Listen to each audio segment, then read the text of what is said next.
ਕਹਿੰਦੇ ਐਸੇ ਜਿਹੜੇ ਨਿੰਦਕ ਹੁੰਦੇ ਨੇ ਨਾ, ਇਹਨਾਂ ਦੇ ਮੂੰਹ ਕਾਲੇ ਹੁੰਦੇ ਨੇ, ਭਾਵ ਅੰਦਰੋਂ ਦੀ ਹਮੇਸ਼ਾ ਦੁਖੀ ਰਹਿੰਦੇ ਨੇ।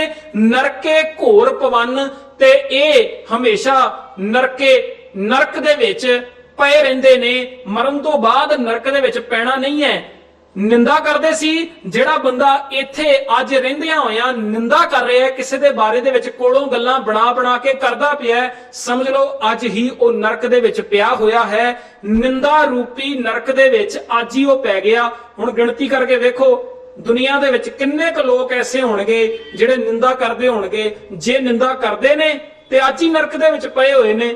ਇਹਨਾਂ ਨੇ ਕਿਹਾ ਹੈ ਜਿਹੜਾ ਨਿੰਦਕ ਹੈ ਉਹ ਇੱਥੇ ਹੀ ਦੁੱਖ ਪਾਉਂਦਾ ਹੈ, ਇੱਥੇ ਹੀ ਨਰਕ ਭੋਗਦਾ ਹੈ। ਪਰ ਆਓ ਆਪਾਂ ਗੁਰੂ ਸਾਹਿਬ ਤੋਂ ਪੁੱਛੀਏ, ਗੁਰੂ ਸਾਹਿਬ ਆਪ ਜੀ ਦੱਸੋ। ਤੇ ਗੁਰੂ ਸਾਹਿਬ ਕਹਿੰਦੇ ਨੇ ਕਿ ਟੂਟੀ ਨਿੰਦਕ ਕੀ ਅਧ ਬੀਚ। ਇਸ ਸ਼ਬਦ ਵਿੱਚ ਮਹਾਰਾਜ ਕਹਿ ਰਹੇ ਨੇ ਜਿਹੜਾ ਨਿੰਦਕ ਹੈ ਉਹ ਕੀ ਕਰਦਾ ਹੈ, ਉਹ ਕੀ ਪਾਉਂਦਾ ਹੈ। ਇਹਾਂ ਦੁੱਖ ਆਗੇ ਨਰਕ ਪੁੰਚੈ ਬਹੁ ਜੋਨੀ ਪ੍ਰਮਾਵੈ। ਇਹਾਂ ਦੁੱਖ ਆਗੇ ਨਰਕ ਪੁੰਚੈ ਬਹੁ ਜੋਨੀ ਪ੍ਰਮਾਵੈ। ਕਿ ਇਸ ਦੁਨੀਆ ਵਿੱਚ ਜਿਹੜਾ ਨਿੰਦਕ ਬੰਦਾ ਹੈ ਇਸ ਦੁਨੀਆ ਵਿੱਚ ਦੁੱਖ ਪਾਉਂਦਾ ਆ ਆਪਣੀ ਨਿੰਦਾ ਕਰਨ ਦੇ ਭੈੜੇ ਕਰਮ ਕਰਕੇ, ਤੇ ਅੱਗੇ ਜਾਂਦਾ ਹੈ, ਸਰੀਰ ਛੱਡਦਾ ਹੈ ਤਾਂ ਨਰਕ ਪੁੰਚੈ, ਅੱਗੇ ਜਾ ਕੇ ਨਰਕ ਭੋਗਦਾ ਹੈ। ਇਹ ਬਹੁਤ ਜੋਨੀ ਪ੍ਰਮਾਵੈ। ਇਸ ਪ੍ਰਕਾਰ ਬਹੁਤ ਜੋਨੀਆਂ ਵਿੱਚ ਪਟਕ ਕੇ ਜਨਮ ਮਰਨ ਦੇ ਗੇੜ ਵਿੱਚ 84 ਲੱਖ ਜੂਨਾਂ ਵਿੱਚ ਪਟਕ ਕੇ ਬਹੁਤ ਹੀ ਜ਼ਿਆਦਾ ਦੁੱਖ ਪਾਉਂਦਾ ਹੈ। ਸੋ ਮਹਾਰਾਜ ਤਾਂ ਇਹ ਕਹਿ ਰਹੇ ਨੇ, ਤੇ ਆਪਾਂ ਹੁਣ ਗੁਰੂ ਗ੍ਰੰਥ ਸਾਹਿਬ ਜੀ ਦੇ ਸਿੱਖ ਹੈਗੇ ਆ ਕਿ ਇਹਨਾਂ ਪ੍ਰਚਾਰਕਾਂ ਦੇ ਸਿੱਖ ਹੈਗੇ ਆ।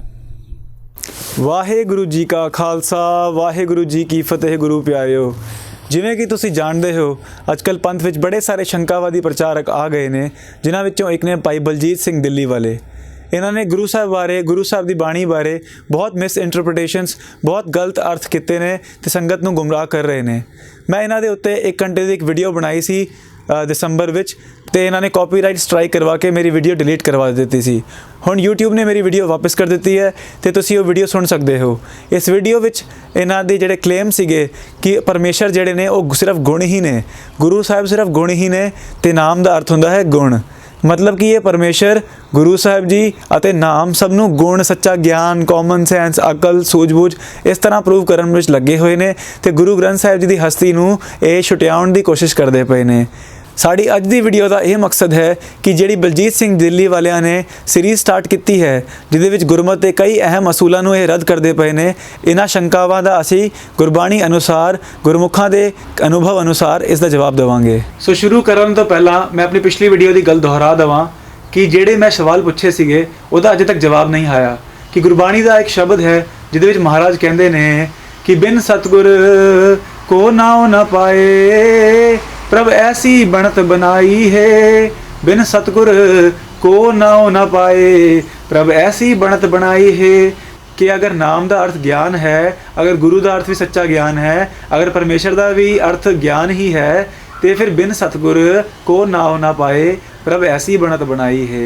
तो इसका अर्थ की होगा कि ज्ञान तो बिना ज्ञान नहीं मिलता, तो ज्ञान ने ही ऐसी मर्यादा बनाई है, या इसका अर्थ होएगा कि सतगुरु तो बिना नाम नहीं मिलता, तो नाम की कमाई तो बिना वाहिगुरू जी नहीं मिलते, तो जिहड़ी यह मर्यादा है ये प्रभु जी ने ही बनाई है। सो इसका जवाब दिता जाए। फिर मेरा जिहड़ा सवाल सीगा कि सतगुरु जी ने कहा है श्री राग विच दुनिया सेव कमाई है, तां दरगह बैसन पाई है। विच दुनिया सेव कमाई है, तां दरगह बैसन पाई है। कि जे दुनिया विच रह के वाहिगुरू जी की सेवा कमाई, सेवा सिमरन की कमाई करोगे तां जाके दरगाह विच बैठण नूं थां मिलेगा। पहली पंक्ति विच महाराज ने दुनिया की गल की है, दूजी पंक्ति विच महाराज ने दरगाह की गल की है। इसका अर्थ है दुनिया ते दरगाह सैपरेट ने, पर क्योंकि ये कहते हैं कि होर कोई वक्री दरगाह या वखरा नरक स्वर्ग नहीं हैगा, सब कुछ इत्थे ही है, तो इस पंक्ति का की अर्थ बनूगा। दूजा मैं सवाल जिहड़ा कीता सीगा वो यह सीगा कि महाराज ने कहा जिच्चर विच दम है, तिच्चर ना चेतई, के करेग अगे जाए। यानी कि जिच्चर एज लॉन्ग एज, जब तक विच दम है, जब तक तेरे अंदर श्वास चलते पे ने, दम आते पे ने, तद तक तू जिंदा है ना, तद तक तू वाहिगुरू जी नूं चेतदा नहीं, उन्होंने याद नहीं करता। तो के करेग अगे जाए, जब अगे जाना होना, इस जब दम खत्म हो जाएंगे, श्वास खत्म हो जाएंगे, फिर अगे जब जाएगा तो फिर उत्थे की करूँगा। हुण देखो दम तो इत्थे खत्म हो गए, दुनिया विच रह गए है ना, उस तो अगे जब जाना है आपां तो फिर की करूँगा। तो इत्थे महाराज ने फिर कहा ना कि अग्गा है, ਅੱਗੇ ਦੀ ਲਾਈਫ ਹੈ, ਸਿਰਫ ਇੱਥੇ ਹੀ ਨਹੀਂ ਹੈ ਸਭ ਕੁਝ। ਸੋ ਆਓ ਆਪਾਂ ਅੱਜ ਦੀ ਵੀਡੀਓ ਦੀ ਵਿਚਾਰ ਵੱਲ ਚੱਲੀਏ। ਇਸ ਵੀਡੀਓ ਵਿੱਚ ਆਪਾਂ ਜਵਾਬ ਦੇਵਾਂਗੇ ਕਿ ਨਰਕ ਸੁਰਗ ਹੁੰਦਾ ਹੈ ਕਿ ਨਹੀਂ ਹੁੰਦਾ। ਭਾਈ ਬਲਜੀਤ ਸਿੰਘ ਜੀ ਨੇ ਆਪਣੀ ਵੀਡੀਓ ਵਿੱਚ ਕਿਹਾ ਹੈ ਕਿ ਕੋਈ ਨਰਕ ਦੁਨੀਆ ਤੋਂ ਬਾਅਦ ਨਹੀਂ ਹੁੰਦਾ, ਜਿਹੜਾ ਨਰਕ ਹੈ ਇੱਥੇ ਹੀ ਹੈ, ਜਿਹੜਾ ਸਵਰਗ ਹੈ ਇੱਥੇ ਹੀ ਹੈ। ਜੇ ਆਪਾਂ ਸਤ ਸੰਤੋਖ ਧਰਮ ਧੀਰਜ ਵਿੱਚ ਰਹਾਂਗੇ ਤੇ ਇੱਥੇ ਹੀ ਸਵਰਗ ਹੈ, ਤੇ ਜੇ ਆਪਾਂ ਕਾਮ ਕ੍ਰੋਧ ਲੋਭ ਮੋਹ ਹੰਕਾਰ ਵਿੱਚ ਫਸਾਂਗੇ ਤੇ ਇੱਥੇ ਹੀ ਨਰਕ ਹੈ। ਸੋ ਆਓ ਪਹਿਲਾਂ ਆਪਾਂ ਸੁਣੀਏ ਕਿ ਭਾਈ ਬਲਜੀਤ ਸਿੰਘ ਜੀ ਕੀ ਕਹਿੰਦੇ ਨੇ, ਫਿਰ ਆਪਾਂ ਗੁਰਮਤਿ ਦੀ ਰੋਸ਼ਨੀ ਵਿੱਚ ਆਪ ਇਹਨਾਂ ਦਾ ਜਵਾਬ ਦਿੱਤਾ ਜਾਵੇਗਾ ਤੇ ਸੰਗਤਾਂ ਵਾਸਤੇ ਇੱਕ ਗਿਆਨ ਦਾ ਭੰਡਾਰਾ ਖੋਲਿਆ ਜਾਵੇਗਾ। ਗੁਰਬਾਣੀ ਦੇ ਵਿੱਚ ਉਸ ਨਰਕ ਨੂੰ ਕੋਈ ਵੀ ਮਾਨਤਾ ਨਹੀਂ ਦਿੱਤੀ ਗਈ ਜਿਹੜਾ ਨਰਕ ਮਰਨ ਤੋਂ ਬਾਅਦ ਆਖਿਆ ਜਾਂਦਾ ਹੈ ਕਿ ਬੰਦਾ ਮਰ ਕੇ ਕਿਸੇ ਨਰਕ ਦੇ ਵਿੱਚ ਜਾਂਦਾ ਹੈ। ਗੁਰਬਾਣੀ ਉਸ ਨਰਕ ਨੂੰ ਟੋਟਲੀ ਰੱਦ ਕਰਦੀ ਹੈ। ਇੱਥੋਂ ਤੱਕ ਗੁਰਬਾਣੀ ਨੇ ਮਰਨ ਤੋਂ ਬਾਅਦ ਵਾਲੇ ਸਵਰਗ ਨੂੰ ਵੀ ਰੱਦ ਕੀਤਾ ਹੈ। ਕਵਨ ਨਰਕ ਕਿਆ ਸੁਰਗ ਵਿਚਾਰਾ, ਗੁਰਬਾਣੀ ਦੇ ਵਿੱਚ ਇਹ ਗੱਲ ਲਿਖੀ ਹੈ। ਕਿਹੜੇ ਨਰਕ ਤੇ ਕਿਹੜੇ ਸਵਰਗ ਦੀ ਗੱਲ ਕਰਦੇ ਹੋ? ਸੰਤਨ ਦੋ ਰਾਧੇ, ਜਿਹੜੇ ਲੋਕ ਸੱਚ ਦੀ ਵਿਚਾਰ ਦੇ ਨਾਲ ਜੁੜੇ ਹੋਏ ਨੇ ਨਾ, ਉਹਨਾਂ ਨੇ ਨਰਕ ਨੂੰ ਵੀ ਰੱਦ ਕੀਤਾ ਹੈ ਤੇ ਸਵਰਗ ਨੂੰ ਵੀ ਰੱਦ ਕੀਤਾ ਹੈ। ਜਿਹੜਾ ਇਹ ਨਰਕ ਤੇ ਸਵਰਗ ਮਰਨ ਤੋਂ ਬਾਅਦ ਮੰਨਿਆ ਜਾਂਦਾ ਹੈ, ਗੁਰਬਾਣੀ ਇਸ ਨਰਕ ਤੇ ਸਵਰਗ ਨੂੰ ਕਿਸੇ ਵੀ ਤਰ੍ਹਾਂ ਦੀ ਕੋਈ ਵੀ ਮਾਨਤਾ ਨਹੀਂ ਦਿੰਦੀ। कवन नरक क्या सुर्ग विचारा, संतन दो राधे, हम काहू की कान न कढ़ते, अपने गुर प्रसादे। गुरबाणी दे विच ते इह गल लिखी है कि मैं ते अपने गुरु दे नाल जुड़ गया हां, गुरु दी विचारधारा नूं, सच्चे ज्ञान नूं मैं अपने जीवन दे विच कमा लिया है। मैनू स्वर्ग दा लालच नहीं है ते नरक तो हुण मैनू डर कोई नहीं लगदा। इस करके स्वर्ग नूं भी रद्द कीता है ते नरक नूं भी रद्द कीता है। इस पंक्ति ਨੂੰ ਆਪਾਂ ਦੀਰਘ ਵਿਚਾਰ ਨਾਲ ਅਗਰ ਵਾਚੀਏ, ਕਬੀਰ ਜੀ ਫਰਮਾਨ ਕਰਦੇ ਨੇ ਕਿ ਕਵਨ ਨਰਕ ਕਿਆ ਸੁਰਗ ਵਿਚਾਰਾ, ਸੰਤਨ ਦੋ ਰਾਧੇ। ਇਹਦਾ ਅਰਥ ਇਹ ਹੈ ਕਿ ਜਿਹੜੇ ਸੰਤ ਪੁਰਸ਼ ਨੇ, ਜਿਹੜੇ ਗੁਰਮੁਖ ਜਨ ਨੇ, ਜਿਹੜੇ ਨਾਮ ਦਾ ਅਭਿਆਸ ਕਰਦੇ ਨੇ, ਕਿਉਂਕਿ ਸੰਤ ਹੈ ਹੀ ਹੋ ਜਿਹੜਾ ਨਾਮ ਦਾ ਅਭਿਆਸ ਕਰਦਾ ਹੈ। ਜਿਨਾ ਸਾਸ ਗਿਰਾਸ ਨਾ ਵਿਸਰੈ, ਹਰ ਨਾਮਾ ਮਨ ਮੰਤ, ਤਨ ਸੇ ਸੇਈ ਨਾਨਕਾ, ਪੂਰਨ ਸੋਈ ਸੰਤ। ਉਹੀ ਸੰਤ ਪੂਰਨ ਨੇ ਜਿਨ੍ਹਾਂ ਨੂੰ ਸਾਸ ਗਿਰਾਸ ਨਾ ਵਿਸਰੈ, ਹਰ ਨਾਮਾ ਮਨ ਮੰਤ, ਜਿਨ੍ਹਾਂ ਦੇ ਅੰਦਰ ਗੁਰੂ ਦਾ ਮੰਤਰ ਸਵਾਸ ਗ੍ਰਾਸ ਚੱਲਦਾ ਹੈ, ਗੁਰੂ ਦਾ ਦਿੱਤਾ ਹੋਇਆ ਨਾਮ ਮੰਤਰ ਉਹਨਾਂ ਦੇ ਸਵਾਸਾਂ ਵਿੱਚ ਵਸਿਆ ਹੋਇਆ ਹੈ। ਉਹ ਜਿਹੜੇ ਪੁਰਸ਼ ਨੇ ਉਹ ਪੂਰੇ ਸੰਤ ਨੇ। ਤੇ ਇਸ ਪ੍ਰਕਾਰ ਦੇ ਸੰਤਨ ਬਾਰੇ ਲਿਖਿਆ ਹੈ, ਕਵਨ ਨਰਕ ਕਿਆ ਸੁਰਗ ਵਿਚਾਰਾ, ਸੰਤਨ ਦੋ ਰਾਧੇ, ਕਿ ਜਿਹੜੇ ਸੰਤ ਪੁਰਸ਼ ਨੇ, ਜਿਹੜੇ ਗੁਰੂ ਤੋਂ ਨਾਮ ਪ੍ਰਾਪਤ ਕਰਕੇ ਉਹਦਾ ਅਖੰਡਾਕਾਰ ਅਭਿਆਸ ਕਰਦੇ ਨੇ, ਉਹਨਾਂ ਵਾਸਤੇ ਤਾਂ ਕਵਨ ਨਰਕ ਕਿਆ ਸੁਰਗ ਵਿਚਾਰਾ, ਉਹਨਾਂ ਵਾਸਤੇ ਤਾਂ ਕੋਈ ਨਰਕ ਵੀ ਨਹੀਂ ਤੇ ਕੋਈ ਸਵਰਗ ਵੀ ਨਹੀਂ। ਸੰਤਨ ਦੋ ਰਾਧੇ, ਉਹ ਦੋਨਾਂ ਨੂੰ ਰੱਦ ਕਰਦੇ ਨੇ ਭਾਵ ਉਹ ਦੋਨਾਂ ਦੀ ਪਰਵਾਹ ਨਹੀਂ ਕਰਦੇ ਕਿ ਆਪਾਂ ਨੂੰ ਨਰਕਾਂ ਵਿੱਚ ਜਾਂ ਸਵਰਗ ਵਿੱਚ ਜਾਣਾ ਪਊਗਾ, ਕਿਉਂਕਿ ਨਰਕ ਤੇ ਸਵਰਗ ਤੋਂ ਵੀ ਉੱਤੇ ਦੀ ਇੱਕ ਮੰਜ਼ਿਲ ਹੈ ਜਿਹਨੂੰ ਗੁਰੂ ਸਾਹਿਬ ਨੇ ਕਿਹਾ ਹੈ। इसी पंक्ति विच इस दे अगे आपां पढ़ांगे, कवन नरक क्या सुर्ग बिचारा, संतन दो राधे, हम काहू की कान ना कढ़ते, अपने गुर प्रसादे। अपने गुरु दे प्रसाद, अपनी गुरु दी कृपा द्वारा जब मैं नाम दा अभ्यास किया ते आपां नूं नरक ते स्वर्ग दी परवाह ही नहीं रही। क्यों? क्योंकि अब तो जाए चढ़वा सिंहासन, मिले है सारंग पानी, राम कबीरा एक भय है, कोई ना सके पछानी। कबीर जी कहते ने कि अपने गुरु के प्रसाद द्वारा नाम की कमाई करके की होया, अब तो जाए चढ़े सिंहासन, मिले हैं सारंग पानी। अपने शरीर विच वाहिगुरु का नाम जपते जपते उस वाहिगुरु जी के दर ते उस सिंहासन तक पहुँच गए। तो फिर की होया, मिले हैं सारंग पानी, उत्थे सानू सारंग पानी वाहिगुरु जी, परमेश्वर जी, ईश्वर जी मिल पे। राम कबीरा एक भय है, कोई ना सके पछानी। वाहिगुरु जी विच ते वाहिगुरु जी दी भगत विच हुण भेद नहीं रहा। इस प्रकार कबीर जी कह रहे हैं कि सानू तां नरक सुरग दी हुण परवाह ही नहीं रही, क्योंकि नाम दा अभ्यास करके आपां उस तो भी बहुत उच्चे मंडलां तक पहुँच चुके हैं। सो इत्थे नरक सुरग नूं रद्द नहीं किया गया कि वो होंदे ही नहीं है। इहदा अर्थ यह आ कि गुरमुख नाम अभ्यासी जनां नूं नरक ते सुरग की चिंता करने की लोड़ नहीं है, क्योंकि वो उस तो भी उत्ते वाली मंजिल तक पहुँच सकते हैं। इसी प्रकार जी दूसरी पंक्ति भाई बलजीत सिंह जी ने कही कि भगत कबीर जी वर्गे योधे ने ਜਿਹੜੇ ਉਹ ਨਾ स्वर्ग ਨੂੰ ਮੰਨਦੇ ਨੇ ਤੇ ਨਾ ਨਰਕ ਨੂੰ ਮੰਨਦੇ ਨੇ। ਸੁਰਗ ਬਾਸ ਨਾ ਬਾਛੀਐ, ਡਰੀਏ ਨਾ ਨਰਕ ਨਿਵਾਸ, ਹੋਣਾ ਹੈ ਸੋ ਹੋਈ ਹੈ, ਮਨੇ ਨਾ ਕੀਚੈ ਆਸ। ਗੁਰਬਾਣੀ ਤਾਂ ਇਹ ਵਿਚਾਰ ਸਾਡੇ ਸਾਹਮਣੇ ਰੱਖਦੀ ਪਈ ਹੈ। ਗੁਰਬਾਣੀ ਕਿਤੇ ਕਿਤੇ ਵੀ ਨਹੀਂ ਇਹ ਗੱਲ ਆਖਦੀ ਕਿ ਤੂੰ ਮਰਨ ਤੋਂ ਬਾਅਦ ਨਰਕ ਵਿੱਚ ਜਾਣਾ ਹੈ। ਗੁਰਬਾਣੀ ਇਹ ਦੱਸਦੀ ਹੈ ਕਿ ਹੇ ਭਲਿਆ, ਜੇ ਤੂੰ ਆਪਣੇ ਜੀਵਨ ਦੇ ਵਿੱਚ ਅੱਜ ਭੈੜੇ ਕਰਮ ਕਰਦਾ ਪਿਆ ਹੈ ਨਾ, ਅੱਜ ਤੂੰ ਮੰਦੇ ਕਰਮ ਕਰਦਾ ਪਿਆ ਹੈ, ਅੱਜ ਤੂੰ ਕਾਮ, ਕ੍ਰੋਧ, ਲੋਭ, ਮੋਹ, ਹੰਕਾਰ, ਚੁਗਲੀ, ਨਿੰਦਿਆ, ਈਰਖਾ ਦੇ ਭੈੜੇ ਪ੍ਰਭਾਵ ਦੇ ਹੇਠਾਂ ਨੱਪਿਆ ਹੋਇਆ ਹੈ। स्वर्ग बास ना बांछिए, डरिए ना नरक निवास, होना है सो हुए है, मन है न की जयास। कि स्वर्ग बास ना बांछिए, कि स्वर्ग विच वास करना ना इच्छा करो इसकी। डरिए ना नरक निवास, नरक विच निवास पाउण तो भी ना डरो। कि तुहानू पुजारी अगर डरा रहे ने कि तू इस प्रकार कर्म कांड कर लै, इस प्रकार मूर्ति दी मत्था टेक, इस प्रकार तीरथ ते जा, इस प्रकार दूध चढ़ा इस शिवलिंग नू, इस प्रकार तेरी मुक्ति हो जाएगी, ते तू नरकां विच नहीं जाऊगा, तू स्वर्ग विच जाएगा। ते कबीर जी दस रहे ने कि इस प्रकार ना डरो। ते इस दी अगली पंक्ति विच दस रहे ने कि इस तो ना डरन दा उपराला की है। वो है रमैया गुण गाइए, जाते पाइए परम निधान। यानी कि जो रमे हुए वाहिगुरु जी परमेश्वर जी ने उसके गुण गाओ, उसकी गुरबाणी नू गाओ, उसका नाम जपो। इस प्रकार की होएगा जाते पाइए परम निधान। इस प्रकार वाहिगुरु जी की गुरबाणी नू जपण नाल, नाम नू जपण नाल, गुरबाणी का अखंड कीर्तन करन नाल की होगा, जाते पाइए परम निधान। इस तो परम, परम पाप सब तो श्रोमणी, सुप्रीम, सब तो वड्डा निधान खजाना, भाव नौनिध अमृत प्रभ का नाम देही मह इसका विश्राम। वाहिगुरु जी का नाम रूपी खजाना जिहड़ा साडा हिरदे विच वसिया होया है गुप्त, वाहिगुरु जी की गुरबाणी जपण नाल, नाम गुरमंत्र का अखंड अभ्यास करन नाल अंदर दा नाम प्रगट हो जाऊगा, ये परम निधान प्रगट हो जाऊगा। दसम द्वार विच लिव जुड़ जाएगी ते वाहिगुरु जी नाल कनैक्शन जुड़ जाएगा। ये ने इस दे परमार्थी अर्थ। ते सच करके जानी, तू अज ही नरक दे विच पिया होया है। जितने नरक से मनमुख भोगे, गुरमुख लेप ना मासा है।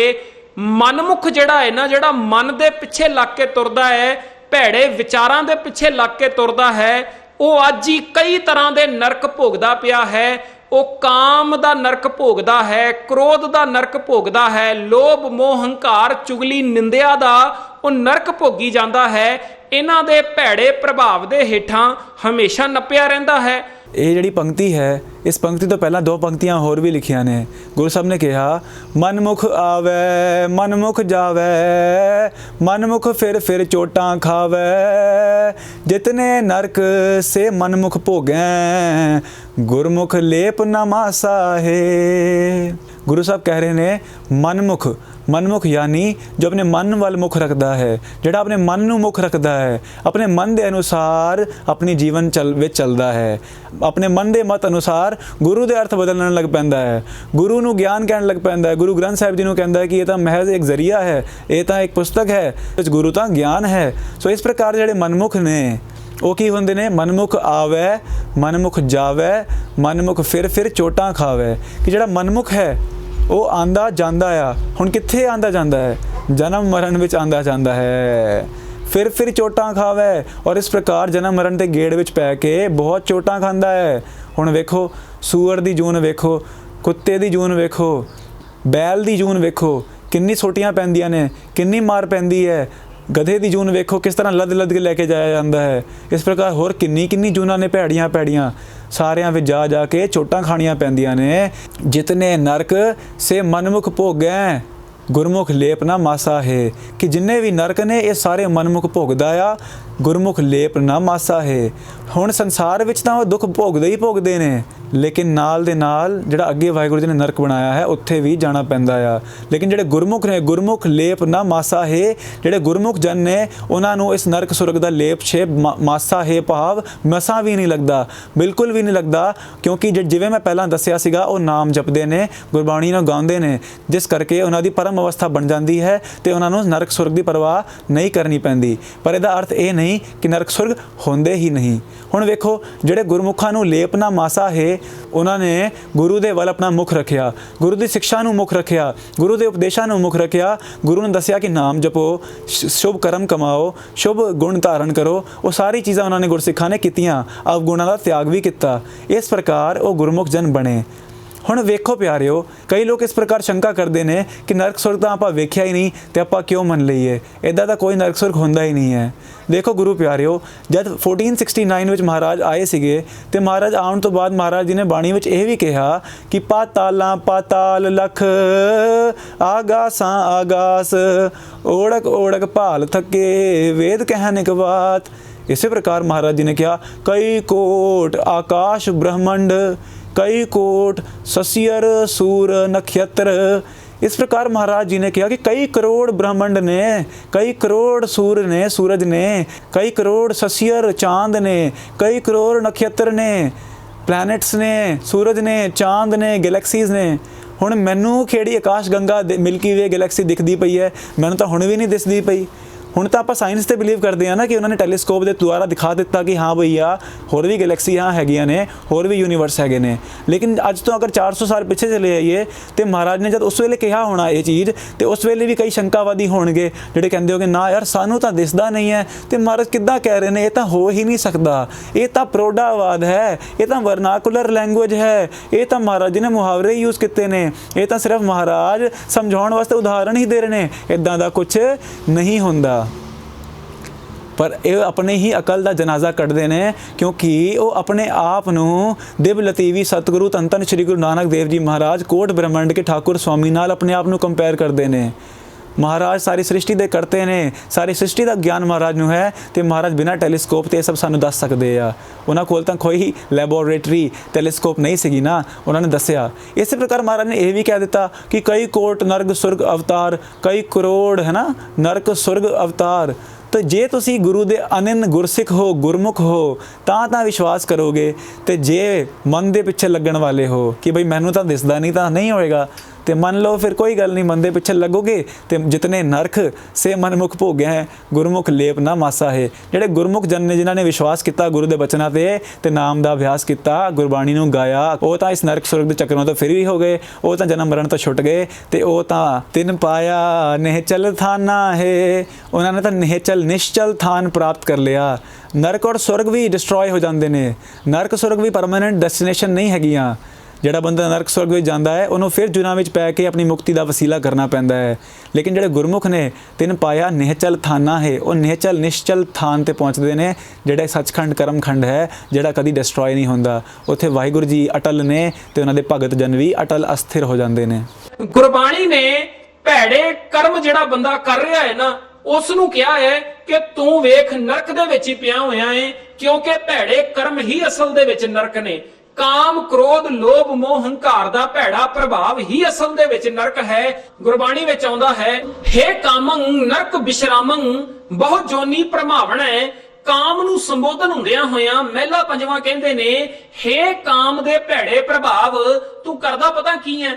ਜਿਹੜਾ ਮਨੁੱਖ ਕਾਮ ਦੇ ਭੈੜੇ ਪ੍ਰਭਾਵ ਦੇ ਹੇਠਾਂ ਆ ਜਾਂਦਾ ਹੈ, ਕਾਮ ਦਾ ਭੈੜਾ ਪ੍ਰਭਾਵ ਆਪਣੇ ਜੀਵਨ ਦੇ ਵਿੱਚ ਲੈ ਆਂਦਾ ਹੈ, ਅਸਲ ਦੇ ਵਿੱਚ ਨਾ ਉਹ ਨਰਕ ਦਾ ਵਾਸੀ ਹੋ ਜਾਂਦਾ ਹੈ। ਕਿਉਂਕਿ ਕਾਮ ਦੇ ਭੈੜੇ ਪ੍ਰਭਾਵ ਨੂੰ ਮੰਨਣਾ ਹੀ ਨਰਕ ਦਾ ਵਾਸੀ ਹੋ ਜਾਣਾ ਹੈ, ਨਰਕ ਦੇ ਵਿੱਚ ਚਲੇ ਜਾਣਾ ਹੈ। हे कामं नरक बिश्रामं बहु जोनि प्रमावण है, चित हरणं तह लोक गमयं जप तप सील बिदारण है। ਇਹ ਜਿਹੜਾ ਕਾਮ ਹੈ ਨਾ, हे कामं नरक बिश्रामं, ਤੂੰ ਲੋਕਾਂ ਨੂੰ ਨਰਕਾਂ ਵਿੱਚ ਵਿਸ਼ਰਾਮ ਕਰਵਾ ਦਿੰਦਾ ਹੈ, ਲੋਕਾਂ ਨੂੰ ਨਰਕ ਭੇਜ ਦਿੰਦਾ ਹੈ। ਬਹੁਤ ਜੋਨੀ ਪ੍ਰਮਾਵਣ ਹੈ। ਹੁਣ ਭਾਈ ਬਲਜੀਤ ਸਿੰਘ ਜੀ ਨੇ ਅੱਧੀ ਪੰਕਤੀ ਦਾ ਅਰਥ ਕੀਤਾ ਕਿ ਜਿਹੜਾ ਇੱਥੇ ਹੀ ਨਰਕ ਭੋਗਦਾ ਪਿਆ ਬੰਦਾ, ਤੇ ਬਹੁਤ ਜੋਨੀ ਪ੍ਰਮਾਵਣ ਹੈ ਦਾ ਕੀ ਅਰਥ ਹੋਇਆ ਕਿ ਬਹੁਤ ਹੀ ਜੋਨੀਆਂ ਵਿੱਚ ਭ੍ਰਮਣ ਕਰਨਾ ਪੈਂਦਾ ਹੈ, ਭਾਵ ਜੂਨਾਂ ਵਿੱਚ ਭਟਕਣਾ ਪੈਂਦਾ ਹੈ, ਨਰਕਾਂ ਵਿੱਚ ਵੀ ਜਾਣਾ ਪੈਂਦਾ ਹੈ। ਇਹਦੇ ਕੋਲ ਸਤ ਨਹੀਂ ਹੈ, ਇਹਦੇ ਕੋਲ ਸੰਤੋਖ ਨਹੀਂ ਹੈ, ਇਹਦੇ ਕੋਲ ਦਇਆ ਨਹੀਂ ਹੈ, ਇਹਦੇ ਕੋਲ ਧੀਰਜ ਨਹੀਂ ਹੈ, ਇਹਦੇ ਕੋਲ ਇਮਾਨਦਾਰੀ ਨਹੀਂ ਹੈ। ਠੀਕ ਹੈ ਨਾ, ਇਹ ਤੇ ਨਾ ਸ਼ੁਕਰਾ ਹੋ ਚੁੱਕਿਆ ਹੈ। ਚੰਗੇ ਗੁਣ ਤੇ ਇਹਦੇ ਕੋਲ ਹੈ ਹੀ ਨਹੀਂ, ਇਹ ਗੁਣਾ ਵਾਲੇ ਪਾਸੇ ਤੋਂ ਨੰਗਾ ਹੋ ਗਿਆ। ਇਹਦੇ ਕੋਲ ਪ੍ਰੇਮ ਦਾ ਪਟੋਲਾ ਨਹੀਂ ਹੈਗਾ। ਪ੍ਰੇਮ ਪਟੋਲਾ ਤੈਂ ਸ਼ਹਿ ਦਿੱਤਾ ਢੱਕਣ ਕੂ ਪਤ ਮੇਰੀ, ਇਹਦੀ ਪਤ ਢੱਕਣੀ ਸੀ ਪ੍ਰੇਮ ਰੂਪੀ ਪਟੋਲੇ ਨੇ, ਪਰ ਇਹਦੇ ਜੀਵਨ ਵਿੱਚ ਪ੍ਰੇਮ ਵੀ ਨਹੀਂ ਹੈਗਾ, ਇਹਦੇ ਜੀਵਨ ਵਿੱਚ ਪਿਆਰ ਵੀ ਨਹੀਂ ਹੈਗਾ। ਠੀਕ ਹੈ ਨਾ, ਇਹ ਤਾਂ ਸੈਲਫਿਸ਼ ਹੈ, ਇਹ ਤਾਂ ਅਕਿਰਤਕਣ ਹੋ ਗਿਆ ਏ, ਨਾ ਸ਼ੁਕਰਾ ਹੋ ਗਿਆ ਏ। ਜਿਸ ਬੰਦੇ ਦੇ ਕੋਲ ਚੰਗੇ ਗੁਣਾ ਰੂਪੀ ਕੱਪੜੇ ਨਹੀਂ ਨਾ ਹੁੰਦੇ, ਉਹਨੂੰ ਗੁਰਬਾਣੀ ਵਿੱਚ ਲਿਖਿਆ, ਕਹਿੰਦੇ ਇਹ ਗੁਣਾ ਵਾਲੇ ਪਾਸੇ ਤੋਂ ਨੰਗਾ ਹੈ, ਨੰਗਾ ਦੋਜ਼ਖ ਚਾਲਿਆ। ਜਿਹੜਾ ਬੰਦਾ ਗੁਣਾ ਵਾਲੇ ਪਾਸੇ ਤੋਂ ਨੰਗਾ ਹੋ ਜਾਂਦਾ ਹੈ ਨਾ, ਤੇ ਹੋਏਗਾ ਕਿ ਉਹਦੇ ਜੀਵਨ ਦੇ ਵਿੱਚ ਕਾਮ, ਕ੍ਰੋਧ, ਲੋਭ, ਮੋਹ, ਹੰਕਾਰ ਦਾ ਭੈੜਾ ਪ੍ਰਭਾਵ ਹੀ ਹੋਵੇਗਾ, ਚੁਗਲੀ, ਨਿੰਦਿਆ, ਈਰਖਾ ਹੀ ਹੋਵੇਗੀ। ਗੁਣਾਂ ਵਾਲੇ ਪਾਸੇ ਤੋਂ ਬੰਦਾ ਨੰਗਾ ਹੋ ਗਿਆ। ਜਿਹੜਾ ਬੰਦਾ ਗੁਣਾਂ ਵਾਲੇ ਪਾਸੇ ਤੋਂ ਨੰਗਾ ਹੈ, ਦੋਜ਼ਖ ਚਾਲਿਆ, ਸਮਝ ਲਓ ਉਹ ਦੋਜ਼ਖ ਨੂੰ ਚਲਿਆ ਗਿਆ। ਮਰਨ ਤੋਂ ਬਾਅਦ ਨਹੀਂ, ਜਿਉਂਦੇ ਜੀ ਇੱਥੇ ਹੀ ਰਹਿੰਦਿਆਂ ਹੋਇਆਂ ਅੱਜ ਹੀ ਇਸੇ ਸਮੇਂ ਹੀ ਉਹ ਮਨ ਕਰਕੇ ਨਰਕ ਵਿੱਚ ਚਲਿਆ ਗਿਆ। ਕਿਹੜੇ ਨਰਕ ਵਿੱਚ? ਕਾਮ, ਕ੍ਰੋਧ, ਲੋਭ, ਮੋਹ, ਹੰਕਾਰ ਦੇ ਭੈੜੇ ਪ੍ਰਭਾਵ ਰੂਪੀ ਨਰਕ ਦੇ ਵਿੱਚ ਉਹ ਅੱਜ ਹੀ ਪੈ ਗਿਆ ਹੈ। ਸੋ ਭਾਈ ਬਲਜੀਤ ਸਿੰਘ ਜੀ ਨੇ ਆਖਿਆ ਹੈ, ਜਿਨ੍ਹਾਂ ਦੇ ਅੰਦਰ ਸ਼ੁਭ ਗੁਣ ਨਹੀਂ ਹੁੰਦੇ ਉਹ ਨਰਕ ਭੋਗ ਰਹੇ ਹੁੰਦੇ ਨੇ। ਆਮ ਕਰਕੇ ਵੈਸੇ ਲੋਕ ਮੰਨਦੇ ਨੇ ਕਿ ਜਿਨ੍ਹਾਂ ਦੇ ਕੋਲ ਬਹੁਤ ਸੁੱਖ ਨੇ ਉਹ ਸਵਰਗ ਵਿੱਚ ਨੇ ਇਸੀ ਦੁਨੀਆ ਵਿੱਚ, ਤੇ ਜਿਨ੍ਹਾਂ ਕੋਲ ਦੁੱਖ ਹੀ ਦੁੱਖ ਨੇ ਉਹ ਨਰਕਾਂ ਵਿੱਚ ਨੇ। ਭਾਈ ਬਲਜੀਤ ਸਿੰਘ ਜੀ ਕਹਿ ਰਹੇ ਨੇ ਕਿ ਜਿਨ੍ਹਾਂ ਕੋਲ ਸ਼ੁਭ ਗੁਣ ਨਹੀਂ ਹੁੰਦੇ ਉਹ ਨਰਕ ਵਿੱਚ ਹੁੰਦੇ ਨੇ। ਤੇ ਇਹ ਸਾਰੇ ਹੀ ਮਨ ਦੇ ਆਪਣੇ ਆਪਣੇ ਖਿਆਲ ਨੇ। ਪਰ ਵੇਖੋ ਗੁਰੂ ਗ੍ਰੰਥ ਸਾਹਿਬ ਜੀ ਕੀ ਕਹਿੰਦੇ ਨੇ, ਧਿਆਨ ਨਾਲ ਹੁਣ ਸੁਣਨਾ। ਇਹਦੇ ਵਿੱਚ ਇਸ ਦਾ ਜਵਾਬ ਆ ਜਾਏਗਾ ਕਿ ਜਿਨ੍ਹਾਂ ਕੋਲ ਬਹੁਤੇ ਸੁੱਖ ਨੇ, ਬਹੁਤੇ ਗੁਣ ਨੇ, ਉਹ ਵੀ ਨਰਕਾਂ ਵਿੱਚ ਜਾਣਗੇ ਅਗਰ ਇੱਕ ਚੀਜ਼ ਨਹੀਂ ਕੀਤੀ। ਕੀ ਮਹਾਰਾਜ ਕਹਿੰਦੇ ਨੇ, ਬਹੁਤ ਤਨਾੜ ਅਚਾਰਵੰਤ, ਸ਼ੋਭਾ ਨਿਰਮਲ ਰੀਤ, ਮਾਤ ਪਿਤਾ ਸੁਤ ਭਾਈਆ, ਸਾਜਨ ਸੰਗ ਪ੍ਰੀਤ, ਲਸ਼ਕਰ ਤਰਕਸ ਬੰਦ ਬੰਦ, ਜਿਉ ਜਿਉ ਸਗਲੀ ਕੀਤ, ਚਿਤ ਨ ਆਇਓ ਪਾਰ ਬ੍ਰਹਮ, ਤਾਂ ਖੜ ਰਸਾਤਲ ਦੀਤ। ਭਾਵ कि बहुत तनाड़ अचारवंत, शोभा निर्मल रीत, कि किसी बंदे कोल इस संसार विच बहुत तनाड़, बहुत धन होवे, बहुत पैसा होवे, सारे बंगले, गड्डियाँ, विलाज, है ना, सारे मस्त मौज विच रहिंदा होवे, बहुत तनाड़। अचारवंत, अचार पाओ दा आचरण भी बड़ा जबरदस्त होवे, संसार ਵਿੱਚ ਵਿਹਾਰ ਵਿਵਹਾਰ ਵੀ ਬਹੁਤ ਵਧੀਆ ਹੋਵੇ, ਲੋਕੀ ਉਹਨੂੰ ਬਹੁਤ ਮੰਨਦੇ ਹੋਣ ਕਿ ਭਾਈ ਇਹ ਤਾਂ ਬੜਾ ਹੀ ਆਚਰਣ ਵਾਲਾ ਪੁਰਸ਼ ਹੈ, ਬੜੇ ਸ਼ੁਭ ਗੁਣ ਵਾਲਾ ਹੈ। ਆਚਾਰਵੰਤ, ਸ਼ੋਭਾ ਨਿਰਮਲ ਰੀਤ, ਉਹਦੀ ਸੰਸਾਰ ਵਿੱਚ ਸ਼ੋਭਾ ਹੁੰਦੀ ਹੋਵੇ ਕਿਉਂਕਿ ਉਹਦੀ ਨਿਰਮਲ ਰੀਤ ਹੈ, ਉਹਦੀ ਜਿਹੜੀ ਰਹਿਣ ਸਹਿਣ ਦੀ ਸਥਿਤੀ ਹੈ, ਉਹਦੀ ਜਿਹੜੀ ਰੀਤ ਹੈ, ਜਿਸ ਪ੍ਰਕਾਰ ਉਹ ਦੁਨੀਆ ਵਿੱਚ ਵਿਚਰਦਾ ਹੈ ਉਹ ਵੀ ਬਹੁਤ ਨਿਰਮਲ ਹੋਵੇ। ਭਾਵ ਗੁਣਾਂ ਵਾਲੀ ਹੋਵੇ, ਚੰਗੇ ਢੰਗ ਵਾਲੀ ਹੋਵੇ, ਜਿਹਨੂੰ ਸੰਸਾਰ ਵਿੱਚ ਲੋਕੀ ਕਹਿੰਦੇ ਨੇ ਨਾ, ਹਾਏ ਭਾਈ ਬੜਾ ਸਿਵਲਾਈਜ਼ਡ ਹੈ, ਇਹਦੀ ਮੈਨਰਸ ਬੜੀ ਅੱਛੀ ਨੇ, ਬੜੇ ਚੰਗੇ ਚੰਗੇ ਗੁਣ ਹੋਣ, है ना। बहुत तनाड़, अचारवंत, शोभा निर्मल रीत, मात पिता सुत भाईया, साजन संग प्रीत। ਹੁਣ ਅਜੇ ਭਾਈ ਬਲਜੀਤ ਸਿੰਘ ਜੀ ਕਹਿ ਰਹੇ ਸੀ ਨਾ ਕਿ ਕਿਸੇ ਅੰਦਰ ਪ੍ਰੇਮ ਪਟੋਲਾ ਨਹੀਂ ਹੁੰਦਾ, ਹੈ ਨਾ, ਪ੍ਰੇਮ ਨਹੀਂ ਹੁੰਦਾ, ਉਹਨੂੰ ਪ੍ਰੇਮ ਨਾਲ ਗੱਲ ਕਰਨੀ ਨਹੀਂ ਆਉਂਦੀ ਤੇ ਉਹ ਨਰਕਾਂ ਵਿੱਚ ਹੀ ਹੈ। ਹੁਣ ਦੇਖੋ ਗੁਰੂ ਸਾਹਿਬ ਕੀ ਕਹਿ ਰਹੇ ਨੇ, ਮਾਤ ਪਿਤਾ ਸੁਤ ਭਾਈਆ, ਸਾਜਨ ਸੰਗ ਪ੍ਰੀਤ, ਕਿ ਉਹਦੇ ਕੋਲ ਮਾਤ ਪਿਤਾ ਵੀ ਹੋਣ, ਉਹਨਾਂ ਨਾਲ ਪ੍ਰੀਤ ਵੀ ਹੋਵੇ, ਸਾਜਨ ਵੀ ਹੋਣ, ਉਹਦੇ ਮਿੱਤਰ ਯਾਰ ਵੀ ਹੋਣ, ਤੇ ਸਾਰਿਆਂ ਦੀ ਉਹਨੂੰ ਪ੍ਰੀਤ ਸਹੋਦਰਤਾ ਵੀ ਪ੍ਰਾਪਤ ਹੋਵੇ, ਤੇ ਉਹ ਵੀ ਸਾਰਿਆਂ ਨਾਲ ਚੰਗਾ ਬੋਲਚਾਲ ਕਰਦਾ ਹੋਵੇ, ਪ੍ਰੀਤ ਹੋਣ ਆਪਸ ਵਿੱਚ। ਤਾਂ ਫੇਰ ਕੀ ਹੋਏਗਾ? ਅੱਗੇ ਮਹਾਰਾਜ ਕਹਿੰਦੇ ਨੇ, ਲਸ਼ਕਰ ਤਰਕਸ ਬੰਦ ਬੰਦ, ਜਿਉ ਜਿਉ ਸਗਲੀ ਕੀਤ। ਯਾਨੀ ਕਿ ਵੱਡੇ ਵੱਡੇ ਯੋਧੇ, ਵੱਡੀ ਵੱਡੀ ਫੌਜਾਂ, ਲਸ਼ਕਰ, ਤਰਕਸ ਬੰਦ ਬੰਦ, ਜਿਉ ਜਿਉ ਸਗਲੀ ਕੀਤ, ਸਾਰੀ ਸੰਸਾਰ ਹੀ ਉਹਨੂੰ ਜੀ ਜੀ ਕਰਕੇ ਆਖੇ, ਸਤਿਕਾਰ ਕਰੇ, ਤਾਂ ਫੇਰ ਵੀ ਚਿਤ ਨਾ ਆਇਓ ਪਾਰ ਬ੍ਰਹਮ, ਤਾਂ ਖੜ ਰਸਾਤਲ ਦੀਤ। ਕਿ ਅਗਰ ਉਹਨੂੰ ਵਾਹਿਗੁਰੂ ਜੀ ਉਹਦੇ ਚਿੱਤ ਚੇਤੇ ਵਿੱਚ ਨਹੀਂ ਆਏ, ਅਗਰ ਉਹਨੇ ਵਾਹਿਗੁਰੂ ਜੀ ਨੂੰ ਆਪਣੇ ਚਿੱਤ ਵਿੱਚ, ਹਿਰਦੇ ਵਿੱਚ ਨਾਮ ਸਿਮਰਨ ਦੁਆਰਾ ਨਹੀਂ ਵਸਾਇਆ, ਤਾਂ ਖੜ ਰਸਾਤਲ ਦੀਤ, ਤਾਂ ਉਹਨੂੰ ਨਰਕਾਂ ਵਿੱਚ ਸੁੱਟ ਦਿੱਤਾ ਜਾਊਗਾ। ਅਗਰ ਵਾਹਿਗੁਰੂ ਜੀ ਦਾ ਪ੍ਰੇਮ ਪਿਆਰ, ਨਾਮ ਸਿਮਰਨ ਹਿਰਦੇ ਵਿੱਚ ਨਹੀਂ ਵਸਿਆ। ਇੱਥੇ ਤਾਂ ਮਹਾਰਾਜ ਇਹ ਕਹਿ ਰਹੇ ਨੇ। ਹੁਣ ਭਾਈ ਬਲਜੀਤ ਸਿੰਘ ਜੀ ਕਹਿ ਰਹੇ ਨੇ ਕਿ ਜਿਹਦੇ ਅੰਦਰ ਗੁਣ ਨਹੀਂ ਵਸੇ, ਜਿਹਦੇ ਅੰਦਰ ਪ੍ਰੇਮ ਨਹੀਂ ਵਸਿਆ ਲੋਕਾਂ ਪ੍ਰਤੀ, ਤੇ ਉਹ ਨਰਕਾਂ ਵਿੱਚ ਹੀ ਹੈ। ਤੇ ਮਹਾਰਾਜ ਤਾਂ ਕਹਿ ਰਹੇ ਨੇ ਬੰਦੇ ਕੋਲ ਬਹੁਤ ਧਨ ਹੈ, ਬਹੁਤ ਸ਼ੋਭਾ ਹੈ, ਉਹਦਾ ਆਚਰਣ ਵੀ ਬਹੁਤ ਵਧੀਆ ਹੈ, ਸ਼ੁਭ ਗੁਣ ਵੀ ਬਹੁਤ ਨੇ ਉਹਦੇ ਕੋਲ, ਲੋਕੀ ਉਹਨੂੰ ਸਤਿਕਾਰ ਵੀ ਬਹੁਤ ਕਰਦੇ ਨੇ, ਮਾਤਾ ਪਿਤਾ ਦਾ, ਦੋਸਤ ਯਾਰਾਂ ਦਾ ਪਿਆਰ ਵੀ ਬਹੁਤ ਹੈ, ਲੇਕਿਨ ਅਗਰ ਵਾਹਿਗੁਰੂ ਜੀ ਦੀ ਯਾਦ ਨਹੀਂ ਹੈ, ਹਿਰਦੇ ਵਿੱਚ ਨਾਮ ਨਹੀਂ ਹੈ, ਗੁਰਮੰਤਰ ਦੀ ਕਮਾਈ ਨਹੀਂ ਹੈ, ਗੁਰਬਾਣੀ ਦਾ ਅਭਿਆਸ ਨਹੀਂ ਹੈ, ਤਾਂ ਫਿਰ ਕੀ ਹੋਏਗਾ? ਤਾਂ ਖੜ ਰਸਾਤਲ ਦੀਤ, ਉਹਨੂੰ ਰਸਾਤਲ ਭਾਵ ਨਰਕ ਵਿੱਚ ਸੁੱਟ ਦਿੱਤਾ ਜਾਊਗਾ। ਹੁਣ ਆਪਾਂ ਗੁਰੂ ਗ੍ਰੰਥ ਸਾਹਿਬ ਜੀ ਦੇ ਸਿੱਖ ਹੈਗੇ ਆ ਕਿ ਭਾਈ ਬਲਜੀਤ ਸਿੰਘ ਜੀ ਦੇ ਸਿੱਖ ਹਾਂ, ਤੁਸੀਂ ਆਪ ਡਿਸਾਈਡ ਕਰ ਲਵੋ। ਪੁਜਾਰੀ ਨੇ ਆਖਿਆ ਮਰਨ ਤੋਂ ਬਾਅਦ ਨਰਕ ਹੈ, ਤੇ ਉਸ ਨਰਕ ਤੋਂ ਮੈਂ ਤੁਹਾਨੂੰ ਬਚਾ ਸਕਦਾ ਵਾਂ। ਤੁਸੀਂ ਮੈਨੂੰ ਦਾਨ ਪੁੰਨ ਕਰੋ, ਮੇਰੇ ਆਖੇ ਤੁਸੀਂ ਕਰਮ ਕਾਂਡ ਕਰੋ, ਠੀਕ ਹੈ ਨਾ। ਜਦੋਂ ਤੁਸੀਂ ਮੇਰੇ ਆਖੇ ਕਰੋਗੇ, ਮੇਰੇ ਆਖੇ ਤੁਸੀਂ ਧਰਮ ਕਰਮ ਕਰੋਗੇ, ਤੀਰਥਾਂ ਤੇ ਜਾਓਗੇ, ਮੂਰਤੀਆਂ ਦੇ ਅੱਗੇ ਸਿਰ ਝੁਕਾਓਗੇ, ਆ ਫਲਾਣਾ ਫਲਾਣਾ ਕਰਮ ਕਾਂਡ ਕਰੋਗੇ, ਤੇ ਤੁਸੀਂ ਨਰਕ ਤੋਂ ਬਚ ਜਾਵੋਗੇ। ਇਸ ਤਰ੍ਹਾਂ ਪੁਜਾਰੀ ਨੇ ਆਪਣਾ ਹਲਵਾ ਮੰਡਾ ਚਲਾਇਆ, ਆਪਣੀ ਦੁਕਾਨਦਾਰੀ ਚਲਾਈ। पाखंड पुजारी ने अगर कहा कि तीर्थां ते जाओगे तो हम बच जाओगे, मूर्ति पूजा करोगे तो हम बच जाओगे, ਅਸੀਂ ਪਾਖੰਡ ਪੁਜਾਰੀਆਂ ਦੇ ਸਿੱਖ ਨਹੀਂ, ਅਸੀਂ ਗੁਰੂ ਗ੍ਰੰਥ ਸਾਹਿਬ ਜੀ ਦੇ ਸਿੱਖ ਨੇ। ਗੁਰੂ ਸਾਹਿਬ ਜੀ ਨੇ ਸਾਨੂੰ ਦੇਖੋ ਪਾਖੰਡ ਬਾਰੇ ਕੀ ਦੱਸਿਆ ਹੈ। ਸ਼ਾਸਤ ਸਿਮਰਤ ਬੇਦ ਚਾਰ ਮੁਖਾਗਰ ਵਿਚਰੇ, ਤਪੇ ਤਪੀਸਰ ਜੋਗੀਆਂ ਤੀਰਥ ਗਵਨ ਕਰੇ, ਖਟ ਕਰਮਾਂ ਤੇ ਦੁਗਣੇ ਪੂਜਾ ਕਰਤਾ ਨਾਏ, रंग न लग गई पार ब्रह्म ता सर पर नरके जाए।